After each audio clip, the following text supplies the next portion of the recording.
మాల్దీవ్స్ చాలామంది వెకేషన్ కోసం రిలాక్సేషన్ కోసం వస్తే ఇంకా చాలామంది ఇక్కడ స్కూబా నేర్చుకోవడానికి వస్తారనమాట. ఇక్కడ చాలా లెవెల్స్ ఆఫ్ స్కూబా నేర్పుతారు. అందులో ఈరోజు లక్కీగా నేనైతే క్యాప్చర్ చేయగలిగాను. ద బేసిక్ అంటే స్టార్టింగ్ డేస్లో నేర్పుతారు కదా, అది ఈ పూల్ దగ్గర నేర్పుతారు.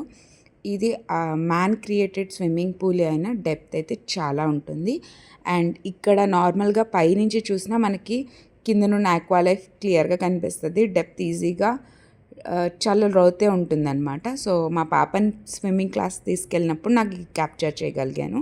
వీళ్ళందరూ బిగినర్స్ అనమాట. స్కూబా నేర్చుకోవడానికి వచ్చినప్పుడు మీరు చూస్తే గ్రూప్గా ఉంటారు వీళ్ళు. ఒక్కొక్క ఇన్స్ట్రక్టర్ నేర్పుతున్నారనమాట.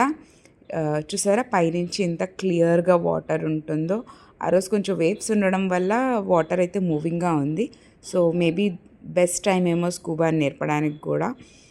బ్యాక్ సైడ్ మీరు చూస్తే స్నార్క్లింగ్ అంటే ఆ ఎక్విప్మెంట్స్ యూస్ టు అవ్వడానికి కూడా ఇక్కడే ప్రాక్టీస్. వీళ్ళ ముగ్గురు అయితే సిలిండర్స్ కూడా వేసుకొని చేస్తున్నారనమాట. సో ఇలా రాళ్ళతో అయితే బౌండరీ కట్టేస్తారు, హై టైడ్స్ అవి రాకుండా. అండ్ ఈ ఫ్లోటింగ్ బ్రిడ్జ్ బౌండరీ అనమాట. ఈ బ్రిడ్జ్ ఇలా స్టేబుల్గా ఉంటుందని ఏం లేదు, వేవ్స్తో పాటు బ్రిడ్జ్ కూడా మూవ్ అవుతూనే ఉంటుంది. సో డెప్త్ అయితే కామన్, బట్ ఒక బౌండరీ లాగా జస్ట్ ఇది క్రియేట్ చేశారనమాట. సో ఇక్కడ చూసారా సిలిండర్స్ వేసుకొని వాళ్ళ ఎక్విప్మెంట్స్ అన్నీ పెట్టుకొని చేస్తారు. మీరు ఇక్కడ అబ్జర్వ్ చేస్తే బ్రిడ్జ్ చూసారా ఎలా మూవ్ అవుతున్నదో. సో వేవ్స్తో పాటు పైకి కిందకి కూడా ఇది వెళ్తూ ఉంటుంది అనమాట.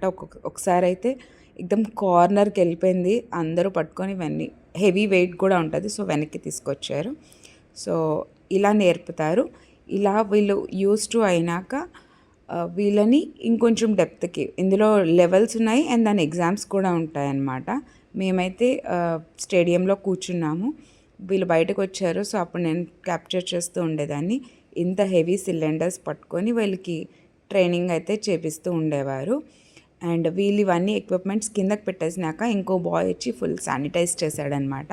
జస్ట్ లైక్ మనం నార్మల్ స్కూబా చేసినప్పుడు అంతే కదా, వాళ్ళు శానిటైజే చేస్తారు, అంతకన్నా ఎక్కువ క్లీనింగ్ అయితే చేయరనమాట. So hope